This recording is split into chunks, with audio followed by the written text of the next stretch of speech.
بابا جی کچھ دیر عبادت کرنے کے بعد جب واپسی کے لیے گیٹ کی طرف چلے تو میں نے دیکھا کہ گیٹ پر لوگوں کا ہجوم ہے۔ وہ کسی کے گرد گھیرے کی صورت میں کھڑے ہیں۔ وہاں پر موجود ہجوم کو دیکھ کر ایسا لگ رہا تھا کہ جیسے یہاں پر کچھ ہوا ہے، جیسا کوئی حادثہ ہوا ہے، حادثہ رونما ہوا ہے۔ میں ان لوگوں کے قریب گیا اور دیکھوں کہ کیا معاملہ ہے۔ مجمع کو ہٹا کر جب میں آگے پہنچا تو کیا دیکھتا ہوں کہ کسی عورت کی موت ہو چکی ہے۔ اس کی میت زمین پر پڑی ہوئی ہے جس کے ارد گرد مجمع جمع تھا۔ میں نے ان لوگوں سے پوچھا کہ یہ کون ہے اور اسے کیا ہوا ہے؟ پھر وہ بزرگ کہتے ہیں کہ جیسے ہی میری نظر میت کے چہرے پر پڑی تو میرے ہوش اڑ گئے، کیونکہ یہ وہی لڑکی تھی جو کچھ دیر پہلے کہہ کے لگا رہی تھی، فون پر باتیں کرتے ہوئے موت کے فرشتے کا بھی مذاق بنا رہی تھی۔ پھر وہ کہنے لگے جس طرح اس نے مذاق میں فرشتے کو 9 نمبر گیٹ کا کہا تھا تو 9 نمبر گیٹ پر فرشتہ اس کا انتظار کرنے لگا۔ جیسے ہی وہ لڑکی وہاں آئی تو اس نے اس کی روح قبض کر لی، یعنی کہ اس کی روح اس کے جسم سے پرواز کر گئی، اور حقیقت میں موت کا فرشتہ گیٹ نمبر 9 پر اس کا انتظار کر رہا تھا۔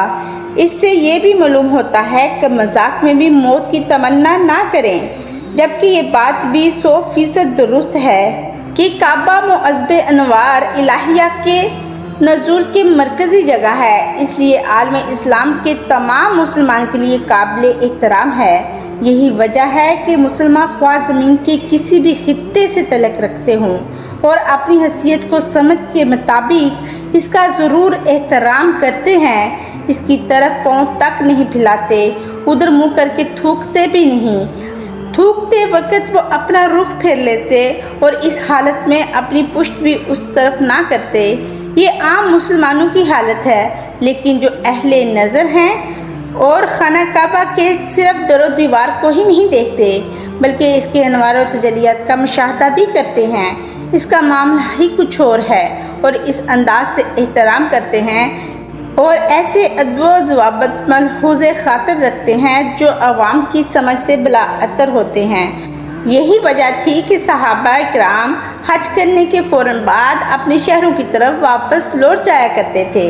حضرت ابن عباس رضی اللہ تعالیٰ عنہ نے مکہ مکرمہ کے علاوہ کسی مقام پر مجھ سے 70 غلطیاں سرزد ہو جائیں، میں تو یہ گوارا کر سکتا ہوں، لیکن یہ کبھی گوارا نہیں کر سکتا کہ مکہ مکرمہ میں ایک غلطی بھی سرزد ہو۔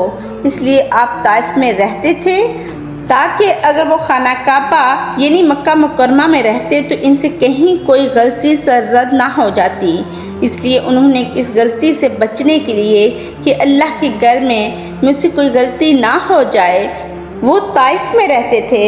پیارے دوستو، قدیم زمانے میں جب بھی مسلمان لوگ حج سے فارغ ہو جاتے تو حضرت عمر فاروق رضی اللہ تعالیٰ عنہ سرکاری حکم جاری فرمایا کرتے تھے کہ اہل یمن تم یمن چلے جاؤ، اہل شام تم شام چلے جاؤ، اہل عراق تم عراق چلے جاؤ، اب مکہ میں زیادہ دیر ٹھہرنے کی کوشش نہ کرو، کہیں ایسا نہ ہو کہ زیادہ قیام سے ادب کے تقاضے پورے کرنے میں سستی ہو جائے۔ اس لیے قیام سے بہتر یہی ہے کہ اپنے وطن کی طرف لوٹ جاؤ تاکہ کعبے کی حرمت اور محبت دلوں میں برقرار رہے، یعنی کہ کعبہ میں زیادہ دیر قیام کرنے سے تمہارے دل میں یا تمہاری زبان سے کوئی ایسا کام نہ سرزد ہو جائے جو بے حرمتی میں شامل ہو۔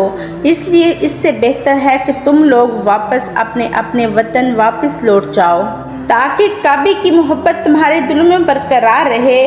اپنے وطن میں رہ کر جسمانی طور پر کعبے سے دور ہوتے ہوئے بھی محبت و عقیدت کی بنیاد پر روحانی طور پر کعبے کے قریب رہنا، اس سے بہتر جسمانی طور پر تو کعبے کے پاس ہو مگر ذہنی طور پر اس سے دور ہو۔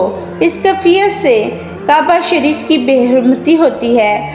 ایک بار ایسا ہوا کہ ایک صحابی نے سنا کہ کعبہ اللہ تعالیٰ سے کہہ رہا تھا، اے اللہ، میں تیری بارگاہ میں فریاد کرتا ہوں، اے جبرائیل علیہ السلام، تیرے حضور بھی شکایت کرتا ہوں، یہ طواف کرنے والے مجھ پر ستم ڈھاتے ہیں، طواف کے دوران دلوں میں بیکار اور نامناسب باتیں سوچتے رہتے ہیں۔ اگر وہ اس حرکت سے باز نہ آئے تو میں اتنی زور سے ہلوں گا جو پتھر یہاں نصب کیے گئے ہیں وہ پتھر اڑ جائے گا اور اس پہاڑ پر چلا جائے گا جہاں سے اسے لایا گیا ہے۔ اللہ اکبر۔